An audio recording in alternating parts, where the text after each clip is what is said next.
നമസ്തേ. ശ്വാസ സംബന്ധമായിട്ടുള്ള പ്രോബ്ലംസ് നമുക്ക് സോൾവ് ചെയ്യാൻ വേണ്ടിയിട്ട്, റിലീവ് ചെയ്യാൻ വേണ്ടിയിട്ട് നമ്മൾ ബ്രീത്തിങ് എക്സസൈസുകളെ കുറിച്ച് പറഞ്ഞു. അത് കൂടാതെ ബ്രീത്തിങ് എക്സസൈസുകൾ കൂടാതെ നമുക്ക് ആസന രീതിയിലേക്ക്, യോഗിക് പ്രാക്ടീസ് എന്ന രീതിയിലേക്ക് കുറച്ച് ആസനാസ് കൂടി ഉണ്ട്. നമ്മുടെ ശ്വാസകോശത്തിന്, ലങ്സിന്റെ കപ്പാസിറ്റി ഇംപ്രൂവ് ആവാൻ കുറച്ച് ശ്വാസം ബ്രീത്തിങ് കൂടാതെയുള്ള എക്സസൈസുകളെ കുറിച്ചാണ് ഇപ്പോൾ പറയുന്നത്. അത് ആദ്യം വരുന്നതാണ് നമ്മൾ കോബ്ര ബ്രീത്തിങ് എന്ന് പറയും. കോബ്ര ബ്രീത്തിങ്, ഭുജംഗാസൻ എന്നാണ് അതിന്റെ സംസ്കൃത വാക്ക്. ഭുജംഗാസൻ, കോബ്ര ബ്രീത്തിങ്. അതിന് ചെയ്യേണ്ടത് കമിഴ്ന്ന് കിടക്കണം.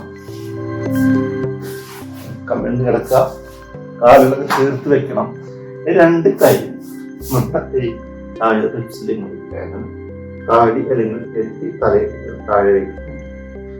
അതുപോലെ ശ്വാസം എടുത്തുകൊണ്ട് നിങ്ങളുടെ ചെസ്റ്റ് നന്നായിട്ട് നിങ്ങൾക്ക് എത്രയാണ് ഉയർത്താൻ പറ്റാത്ത രീതിയിൽ മാക്സിമം ഉയർത്താം. ശ്രദ്ധിക്കുക, നിങ്ങൾ നിവർന്ന് പോരുന്നത് എപ്പോഴും തൊണ്ട മുതൽ അരക്കെട്ട് വരെ താഴെ പതിഞ്ഞിരിക്കണം. നോൺ സ്ട്രെച്ചിങ് വരേണ്ടത് എപ്പോഴും ലോവർ ബാക്കിലാണ് സ്ട്രെച്ചിങ് വരേണ്ടത് എപ്പോഴും ശ്രദ്ധിക്കണം. ഷോൾഡർ ഇറുക്കി പിടിക്കരുത്. ഷോൾഡർ ഓപ്പൺ ആയിട്ട് നന്നായിട്ട് നിവർന്ന് നിൽക്കാം. ഇതേപോലെ എത്ര നിവർന്ന് അത് നിവർന്ന് നിൽക്കാം. ശ്രദ്ധിക്കുക, ശ്വാസത്തിന് ഹോൾഡ് ചെയ്യരുത്. എപ്പോഴും നോർമലി ബ്രീത്തിങ്ങിൽ നമ്മൾ മെയിൻറ്റെയിൻ ചെയ്യാൻ ശ്രമിക്കും. നിങ്ങൾക്ക് എപ്പോഴാണ് തിരിച്ചു വരാൻ പറ്റുന്നത് സാവധാനം തിരിച്ചു വരണം. ഒന്ന് അല്പം നേരം റിലാക്സ് ചെയ്യണം.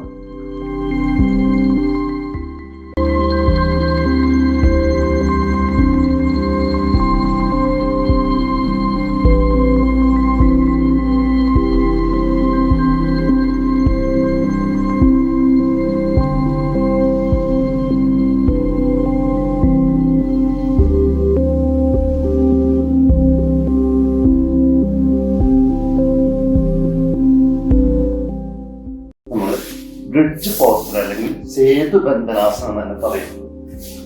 മലനിരക്കണം, രണ്ട് കാലും കാൽപാദങ്ങളും തോടെയുള്ള ബട്ടക്സിനോട് ചേർത്ത് വെക്കണം. എന്നിട്ട് ഒന്ന് ഹോൾഡ് ചെയ്യുക.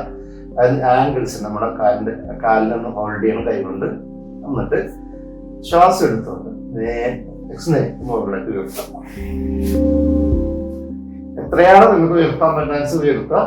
ചെസ്റ്റ് ഓപ്പൺ എപ്പോഴും ഓപ്പൺ ആക്കി ഇതുപോലെ.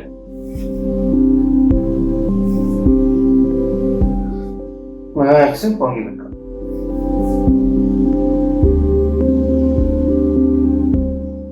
എപ്പോഴും നോർമൽ ബ്രീത്തിങ്ങിലാണ് നിങ്ങൾ ഈ പൊസിഷനെ മെയിൻറ്റെയിൻ ചെയ്യേണ്ടത്. ബ്രത്തിനെ ഹോൾഡ് ചെയ്യരുത്.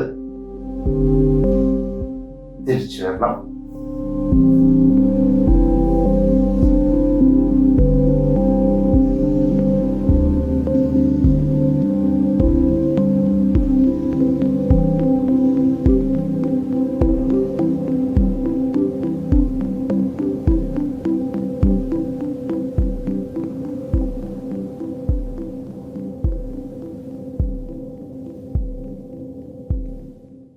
ഇനി അടുത്ത് ചെയ്യാൻ പറ്റുന്ന എക്സസൈസ് നമ്മൾ മത്സ്യാസനം അല്ലെങ്കിൽ ഫിഷ് പോസ്റ്റർ ആണ്. അതിന് കാലുകൾ രണ്ടും നിവർത്തികൾ വെക്കുക. അതിനുശേഷം രണ്ട് കൈകളും നിങ്ങളുടെ ശരീരത്തിന് അടിയിലേക്ക് ഫുള്ളായിട്ട് കെട്ടി വെക്കാം.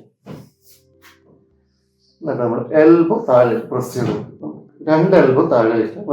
ജസ്റ്റ് ഓപ്പൺ ആക്കിയിട്ട് തലയുടെ മൂട് ഭാഗം, ബാക്ക് ഭാഗം ജസ്റ്റ് ടച്ച് ചെയ്യുന്ന രീതിയിലേക്ക് വെക്കാം. ഇങ്ങനെ അധികം നേരം നിൽക്കാൻ ബുദ്ധിമുട്ടായിരിക്കും. അപ്പൊ നിങ്ങൾ ചെയ്യാൻ പറ്റുന്ന ഒരു കാര്യം, ഇത് ഒരു പില്ലെടുക്കാം. ഒരു പില്ലെടുത്തിട്ട് ഇത് ഭാഗം വെക്കണം.